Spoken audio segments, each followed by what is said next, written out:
누가 묻기를 죽은 자들이 어떻게 다시 살아나며 어떠한 몸으로 오느냐 하리니 어리석은 자여 네가 뿌리는 씨가 죽지 않으면 살아나지 못하겠고 또 내가 뿌리는 것은 장래의 형체를 뿌리는 것이 아니요 다만 밀이나 다른 것의 알맹이일 뿐이로다.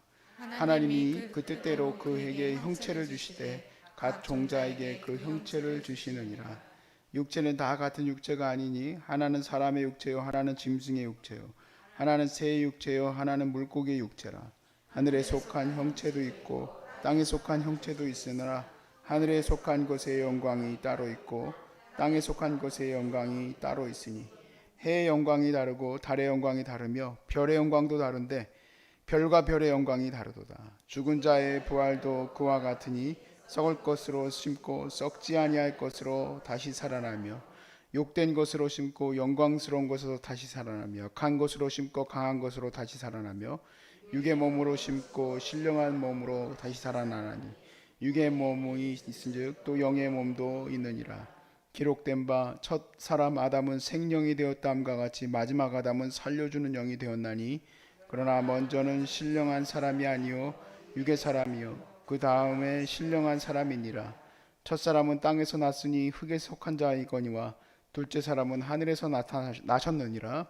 무릇 흙 속에 있는 자들은 저 흙에 속한 자와 같고 무릇 하늘에 속한 자들은 저 하늘에 속한 이와 같으니 우리가 흙에 속한 자의 형상을 입은 것 같이 또한 하늘에 속한 이의 형상을 입으리라. 요즘에 전기차가 참 많이 다녀요. 그리고 언젠가는 이 전기차로 다 바뀌게 될 것이다. 이렇게들 얘기를 했었죠. 처음 그 테슬라의 앨런 머스크가 전기차를 만들겠다고 했을 때, 또 그리고 우주 개발을 하겠다고 했을 때 사람들이 엄청 비웃고 그랬다고 합니다. 그래서 예전에 앨런 머스크가 인터뷰하는 내용을 볼 때 막 울고 그러더라고요.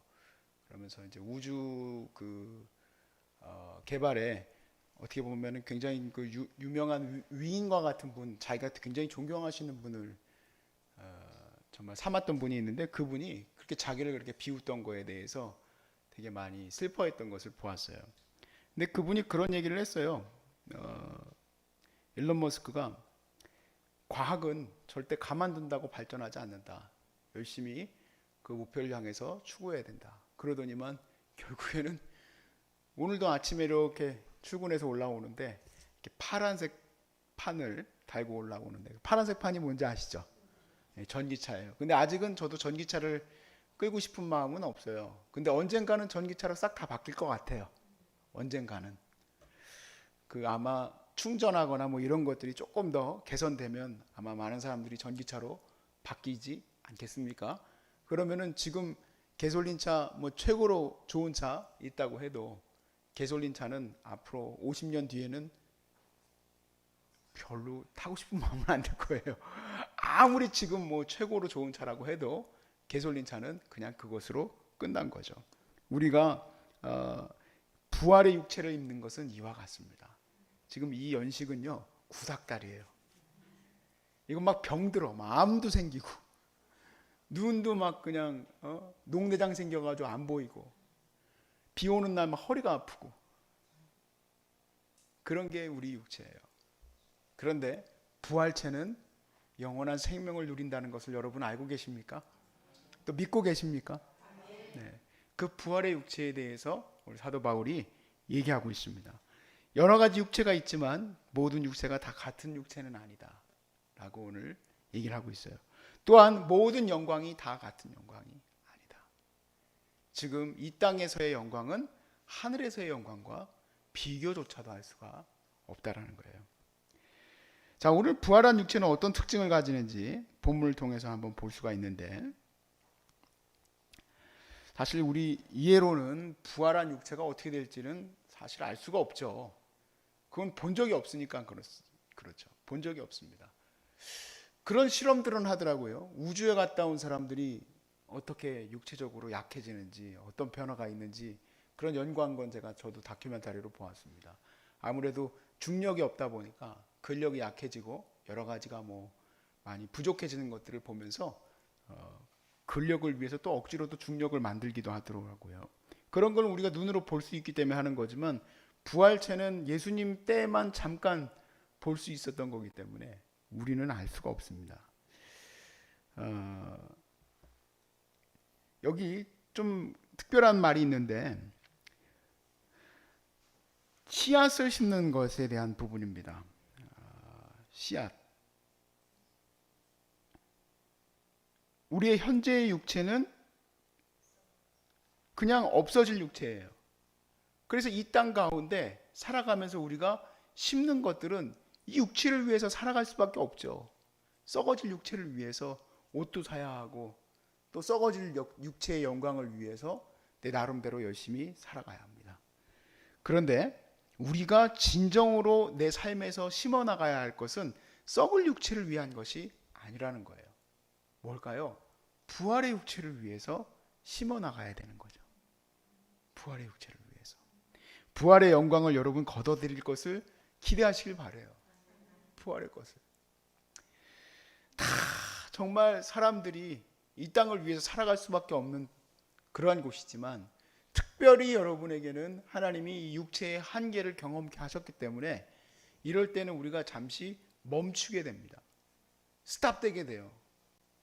그 멈춰섰을 때 얻는 것들이 정말 많습니다.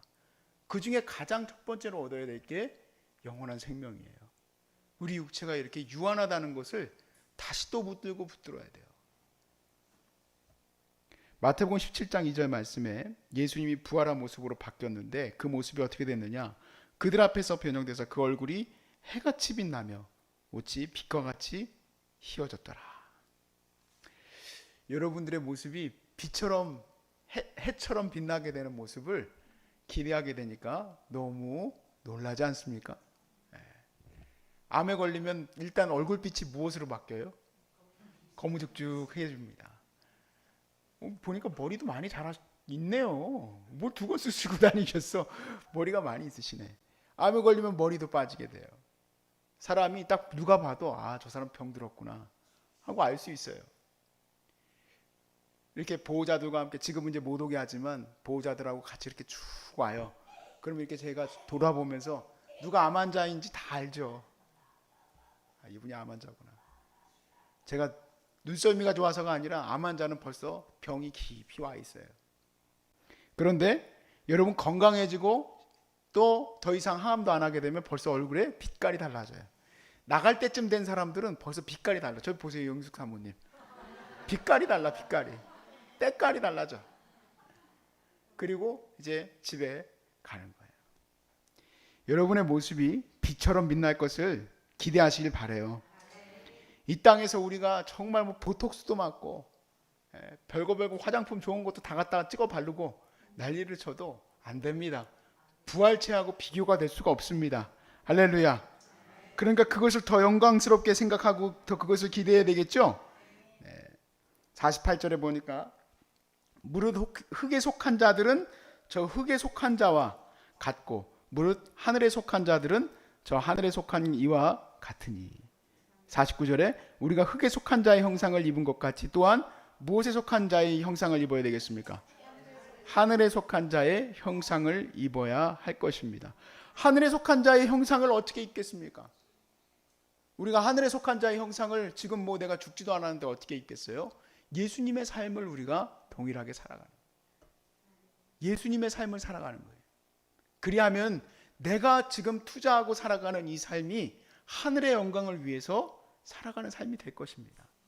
지금은 이렇게 모습도 초라해 보이고 지금은 이렇게 사람들 앞에 서기가 부끄러운 모습일 수 있지만 우리는 그것 때문에 내 자신이 낙담하고 실망하고 살아갈 거 없어요. 사람들 속에서 실망하고 낙담할 거 없어요. 주님 앞에 설 것만 기대하십시오. 주님 앞에 설 것. 두려워도 하시고 얼마나 못된 인간인지 그 앞에 서게 되면 사람들 앞에 온통 보톡스 발라가지고 그냥 얼굴이 띵띵하게 불었어도 그 자리에 서게 되면 거무죽죽해질 거예요. 주님이 모른다 할 수도 있습니다. 우리는 하늘에 속한 사람인 줄로 믿습니다. 제가 앞부분에 전기차 얘기 잠깐 드렸지만 여기 이 연식에 너무 연연할 거 없어요. 우리는 진짜 최고의 연식인 부활체를 입게 될 줄로 믿습니다. 부활체의 영광은 지금의 영광과 비교할 수 없다 했어요. 우리는 하늘에 속한 자인 줄로 믿으시기 바랍니다. 그래서 거울 보고 너무 실망도 하지 마세요. 이렇게 다 그냥 어떻게 하면 좋냐. 근데 그 거울 속에서 부활체가 보이면 얼마나 좋을까. 예? 내가 주님을 향한 그 마음을 하나님이 비춰주시면 얼마나 좋을까. 그 마음에 비춰주심은 옆에 있는 사람들이 알 수 있어요. 진짜예요. 그 사람의 됨됨이와 그 사람의 영적인 오라가 사람들에게 느껴져요. 그래서 너무 걱정할 거 없어요. 주님을 찬양합니다. 여러분을 그렇게 세우실 것을 찬양하고, 또 제가 너무 놀라게 될 것 같아요. 맨날 이렇게 두 권만 쓰던 것만 보다가 여러분을 나중에 천국에서 만나면 깜짝 까무러질 것 같아요. 세상에 어떻게 이렇게 멋질 수가 있습니까 하고 깜짝 놀라게 될 것 같아요. 주님의 나라를 사모하고 우리 같이 이 시간 힘내십시다. 거울 보고 실망하지 않기 약속입니다. 또 그리고 자기 상태를 보고 낙담하지 않을 것, 그것이 가장 중요한 줄로 믿습니다.